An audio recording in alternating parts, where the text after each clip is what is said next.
Peace. Welcome to the YouTube live book reading of The African Origin of Civilization, Myth or Reality by the great Dr. Sheikh Anta. Welcome, YouTube.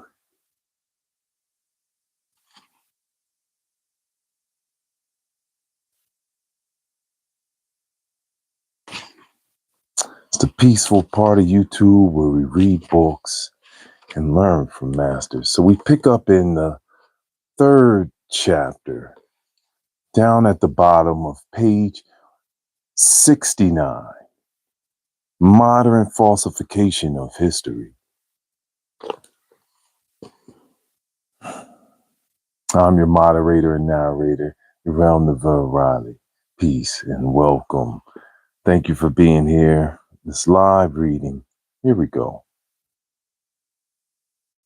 However barbarous they were, however imperfect their administration, we cannot believe in view of their number and their position as conquerors, that they spontaneously abandoned their language to adopt that of the Berbers.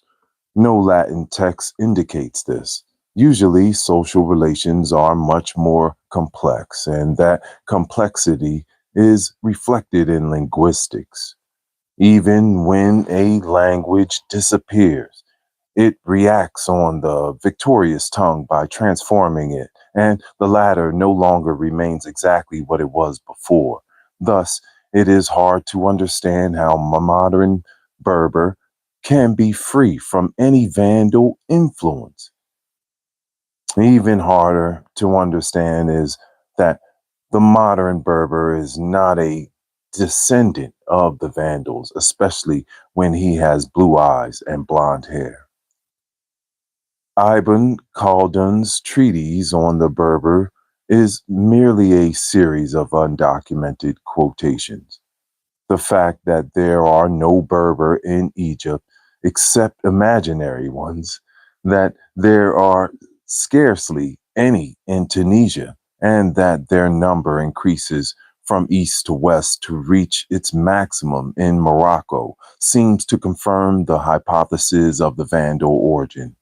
Historians pay little attention to these facts because it is absolutely necessary to make the Berber ancient enough to justify Egyptian civilization. Yet the 20 Berber sentences found in Arab texts scarcely date back to the 12th century, whereas the Tifna writing and the still undeciphered symbols called Libyan seem due to the influence of the indigenous element of the Negroid Phoenician colony of Carthage prior to the arrival of the Vandals. To recapitulate, the stratification of the North African population from prehistoric times to our day would be as follows. Negroes and Cro-Magnons, a race extinct for 10,000 years, that being the Cro-Magnons. Negroes in Capsian, Negroes during the Phoenician epoch, Indo-Europeans starting in 15 BCE and probably mixed with Negroes. Negroes at the time of the Romans, with a large percentage of mixed bloods, Vandals, and Arabs. What then is more natural than that the basis of Berber vocabulary should be in turn Indo-European Semitic or African, depending on one's point of view. Continuing with the development of Egyptology, we reach Maspero, who, in the first chapter of his Histoire ancienne des peuples d'Orient, describes the origins of the Egyptians. The Egyptians seem quite early to have lost the memory of their beginnings. Did they come from Central Africa or from the interior of Asia?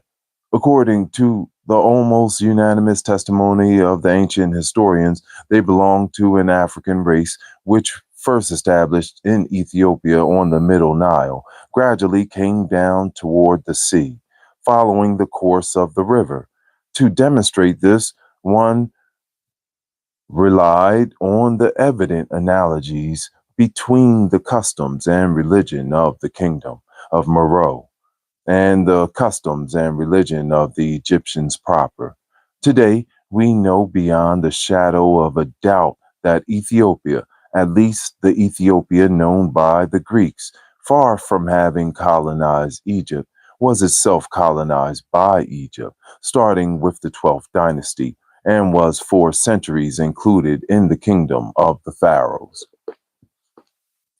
Before continuing with Maspero's thesis, we should note what seems already to have altered in those few introductory sentences. It is unlikely that the Egyptians ever forgot their origin. Maspero apparently confuses two distinct notions: the primitive birthplace from which a people started and the ethnic origin responsible for the color of the race. The Egyptians never forgot the latter any more than they forgot the former. It is expressed in all their art, throughout all their literature, in all their cultural manifestations, in their traditions and language. So much so that even their country was designated by analogy with their own skin color, not by analogy with the color of the soil, by the name Kemet, which coincides with Ham, Cham, biblical ancestor of blacks. To say that Kemet refers to the color of the Egyptians' earth rather than designating the country through the color of the race could inspire similar reasoning to explain the present day expression Black Africa and White Africa. Maspero refers to the unanimous testimony of ancient historians on the Egyptian race, but he intentionally omits their precision. What we already know about the testimony of the ancients proves that they did not use the vague term African race. From Herodotus to Diodorus, from Maspero's quotes, whenever they mentioned the Egyptian people, they specified that a Negro race was involved. Mhm.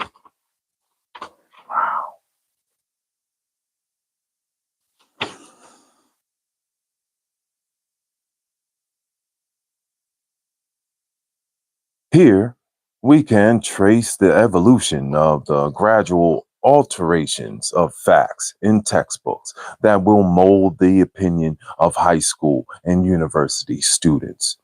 This is all the more serious because the great mass of students, this is all more serious because the great mass of knowledge to be acquired in the modern world leaves the younger generation, with the exception of professionals, no time to consult original sources and to appreciate the gap between the truth and what they have been taught. On the contrary, a certain tendency to laziness encourages them to be satisfied with the textbook and to accept stereotype notions of infallible authority from them as if from a catechism. If we applied Maspero's reasoning to refute the ideas of Diodorus on Ethiopia's antiquity, we would be able to conclude that since Napoleon conquered and annexed Italy in the 19th century, Rome never civilized Gaul, which would be obvious historical error. Peace, highest heart, love. Welcome. Peace and blessings. Coco says, awesome. Man, hi, it's Heart Love. Welcome to the live book reading. And you know what's awesome about this? We just went through the great Malcolm X solar return and heavenly solar return. So wanted to make sure come in on here give you some light live from the light. Here we go. Welcome, everyone. Thank you, YouTube. Peace. We are in the third chapter still, modern falsification of history. And we are flying through, running through it. Page 72 in the middle. Moreover, the Bible states that Meshulam, son of Ham, brother of Cush and of Canaan, came from the Mesopotamia to settle along with his children on the banks of the Nile. Maspero fails to add that Ham, Canaan, and Cush are Negroes, according to the same Bible he is quoting.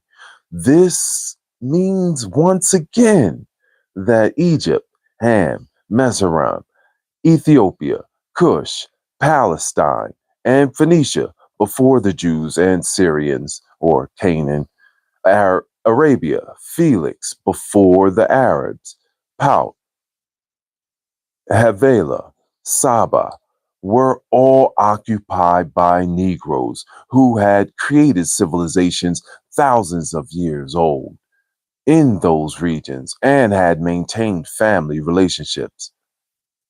But then he continues. Lodim, the eldest among them, personifies the Egyptian proper, the Rotu, or the Romitu of the hieroglyphic inscriptions.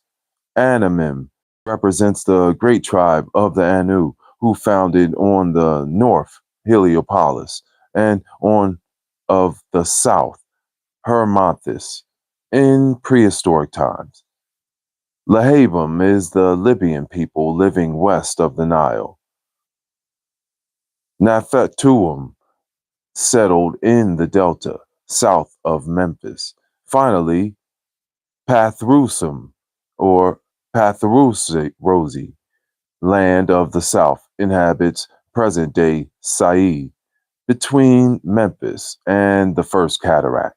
This tradition, which brings the Egyptians from Asia through the Isthmus of Suez, was not unknown to classical authors.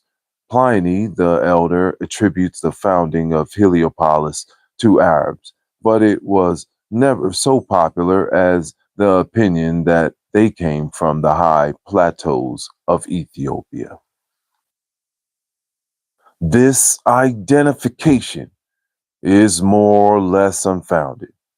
It becomes contradictory when it links Libyans said to have blue eyes and blonde hair with the Lahabim, son of Meshulam, both of them Negroes. Another contradiction, Maspero seems at times to accept the theory of the Asiatic origin for the Egyptians and recalls the opinion of Pliny the Elder, who attributes the founding of Heliopolis to Arabs. In the same text, Maspero credits the settlement of that city to the Anu, whom he identifies with the Anamim, son of Meshulam, a Negro. Our comments on the Arabs in a later chapter will eliminate any possibility of placing them at the founding of Heliopolis, especially if it occurred in prehistoric times, as the author affirms. He can see why we can see why Pliny's opinion did not enjoy the popularity among the ancients that Maspero would have wished. To return to Maspero's account. In our day, the origin and ethnographic affinities of the population have inspired lengthy debate. First, the 17th and 18th century travelers, misled by the appearance of certain mongrelized Copts, certified that their predecessor in the Pharaonic age had a puffed up face, bug eyes, flat nose, fleshy lips, and that they presented certain characteristics features of the Negro race. This era, common at the start of the century, vanished once and for all as soon as the French Commission had published its great work. Anyone reading that statement without first consulting Volney's testimony and explanatory note on the climatic effects racial appearance might easily be persuaded that those travelers in centuries past could have let themselves be easily deceived by appearance, bearing in mind that what has been said about the gradual infiltration of whites into Egypt, especially during the Low Epic in the Delta. There was mongrelization. It could only have resulted in whitening the population, not in any negrification that would make former whites unrecognizable by unprejudiced observers.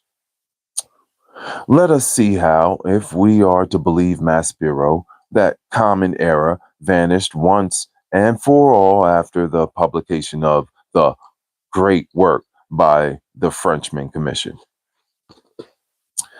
On examining innumerable reproductions of statues and bas reliefs, we recognize that the people represented on the monuments, instead of presenting peculiarities and the general appearance of the Negro, really resembled the fine white races of Europe and Western Asia. Today, after a century of research and excavations, we no longer find it difficult to imagine. I shall not say that Semiticus and Cestrus, but Cheops, who helped to build the pyramids. It suffices to enter a museum and examine the old style statues assembled there.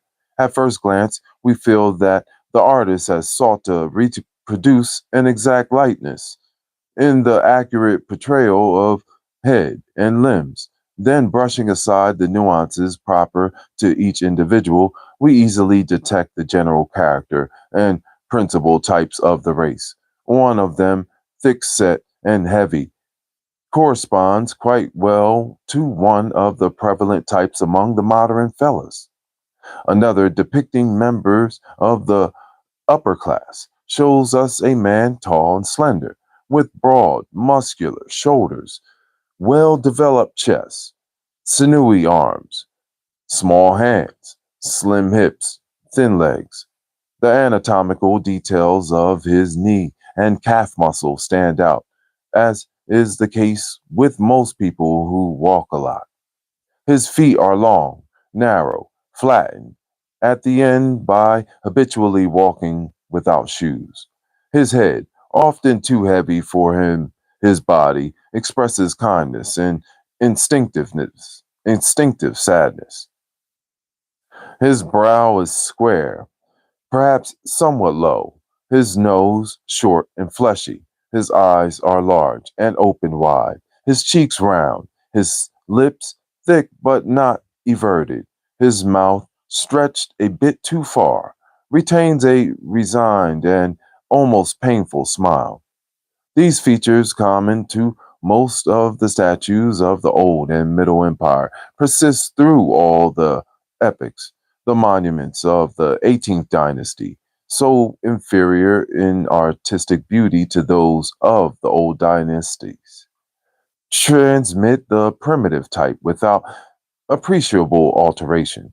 Today, although the upper classics have been disfigured by repeated miscegenation with the foreigner, ordinary peasants almost everywhere have retained the appearance of their ancestors. Any fella can contemplate with astonishment the statues of the Chephren or the Colossi of Sanurit,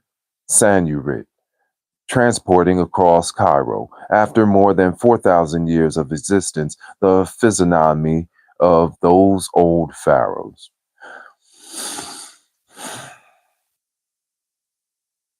Peace. Welcome, everyone. We're flying through. We're in the third chapter. Highest heart love. Isn't this great? Right? Divine days and nights. Highest heart love. All right. We'll read close out this chapter and this page, and then we'll reconvene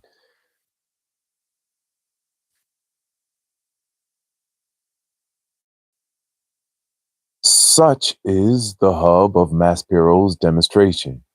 We have not omitted a single word. What does it prove? What does the great work teach us? The author informs us that Egyptology is already a very old science. For a century, specialists have excavated and searched. Now we know the prototype of the ancient Egyptian down to the most minor ethnic detail. The artist has depicted his exact likeness. Thanks to the realistic art, we can reconstitute ethnically the members of the upper class, according to Maspero's observations. They had a nose, short and fleshy, a mouth stretched a bit too far, thick lips, large eyes opened wide, round cheeks, a brow perhaps somewhat low, broad, muscular shoulders, small hands, slim hips, thin legs. These common features perpetuated throughout the Old and Middle Kingdoms. Instead of presenting peculiarities, and the general appearance of the Negro rarely resembled the fine white races of Europe and Western Asia. That conclusion needs no commentary. None at all. After so solemn a confirmation of the Negro origin by an author whose intent was to destroy it, we see once again the impossibility of proving the opposite of the truth.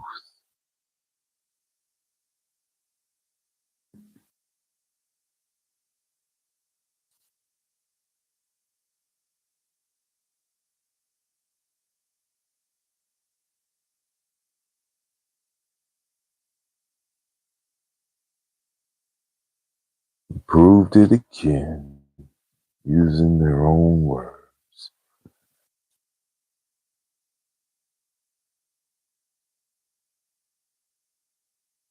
Up to all our friends and family. Highest heart love to those before us that did the work. We ring the bell, drop a pin right there.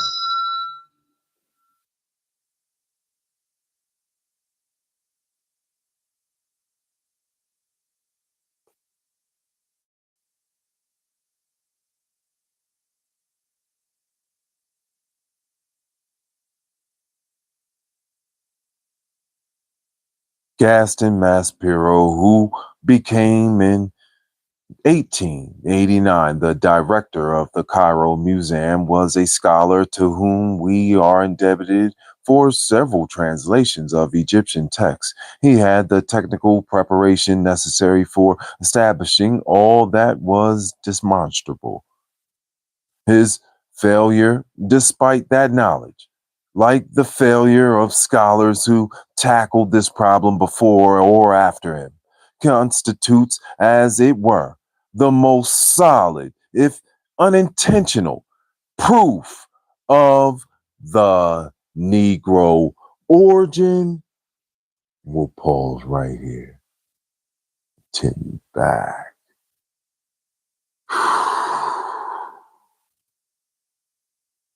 Third chapter, when we reconvene with the African origin of civilization, myth or reality, by the great Dr. Sheikh Anta Diop, and edited and translated by Mercical. Thank you so much for being here. Divine days and nights, highest heart love. Yes, yes, we light it up, honoring our family and friends. Look at that. Childhood friend named Kemet. That's awesome. That's so powerful. I love that, Coco. Thank you, Oracle. We shake it up on YouTube reading books, right? Live from the light. Yeah, you do it. You really do it. Like you say, we're the champions. You know it.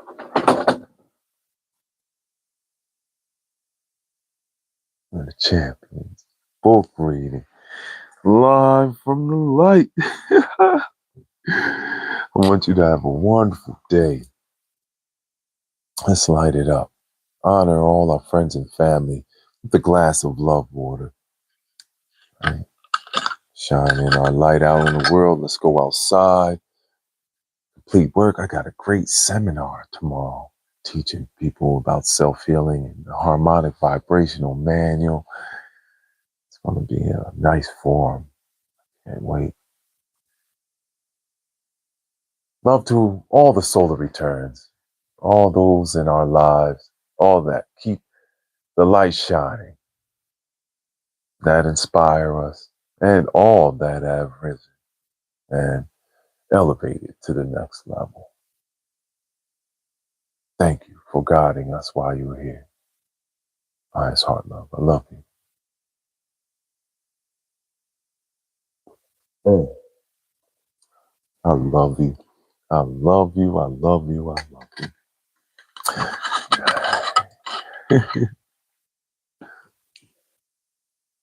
Shaking it up. For real. Let's go shine our light. Happy Wednesday. Going into meditation after we get back from our AM run. Sending all my love to my daughter, Bubbles, Isis. I love you so much. Can't wait. We're coming up on your solar return. Yeah. Today I'm what? 17,069.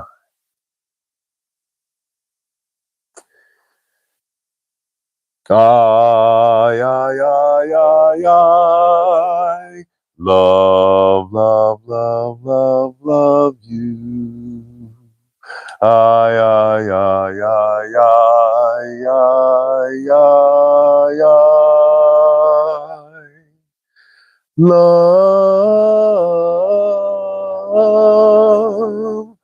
you.